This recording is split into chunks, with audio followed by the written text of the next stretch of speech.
একটু দাঁড়াও। অসাধারণ ব্যক্তিত্ব সম্পন্ন। একটা কথা আমি সবসময় বলি যখন আমি বিভাগীয় শহরগুলোয় যাই, যে আপনারা দেখেছেন যে সংস্কারের যে কার্যক্রম তার ব্যাপ্তিটা কত,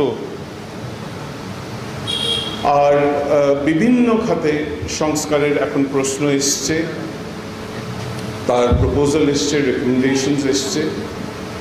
কিন্তু একটা আমি আপনাদেরকেও বলতে চাই, আমি আমার বিচার বিভাগীয় কর্মকর্তাদেরও বলি, কোনো ক্ষেত্রেই কোনো সেক্টরেই সংস্কার কার্যক্রম স্থায়িত্ব পাবে না যদি না বিচার বিভাগের সংস্কার না ঘটে। এবং আমি মনে করি বিচার বিভাগের সংস্কারের কথাটা এখন সংস্কারের প্রতিশব্দ হয়ে গেছে। আমি যখন জুলাই অগস্টের অভ্যুত্থানের পরেই আমার এই দায়িত্বভার গ্রহণ করা, এবং তার খুব অল্প সময়ের মধ্যেই আমি একটা আমাদের বিচার ব্যবস্থা, বিচার বিভাগের অবকাঠামোগত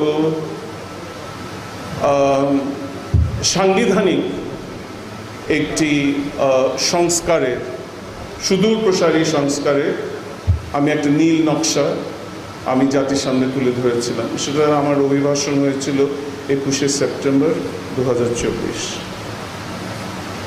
আপনাদেরকে এতটুকু বলতে পারি যে সেই নীল নকশায় যে আমার যতগুলো আমার উদ্দেশ্য ছিল, আমি যেটা তুলে ধরেছিলাম জাতির কাছে যে আমাদের এই অর্জনগুলো হওয়া উচিত, বহুদিন ধরে হয়নি, এখন সময় এসছে সেটা হওয়ার, সেটা অনেকটা আমাদের প্রাপ্তি হয়েছে। তবে আরও অনেক পথ অতিক্রম করতে হবে, কিছুটা দুর্গম কিন্তু পথ অতিক্রম করতে হবে। এবং সেই অভিভাষণের পরে আমি সারা দেশে বেরিয়ে পড়ি, এবং সেপ্টেম্বর থেকে আমার যে যাত্রা শুরু হয়েছিল বরিশাল দিয়ে, তারপরে চট্টগ্রাম, মৌলভীবাজার, সিলেট, রাজশাহী, ময়মনসিংহ এবং এখন রংপুরে আসা, এই সংস্কারের বার্তাটা সবাইকে পৌঁছে দেওয়া।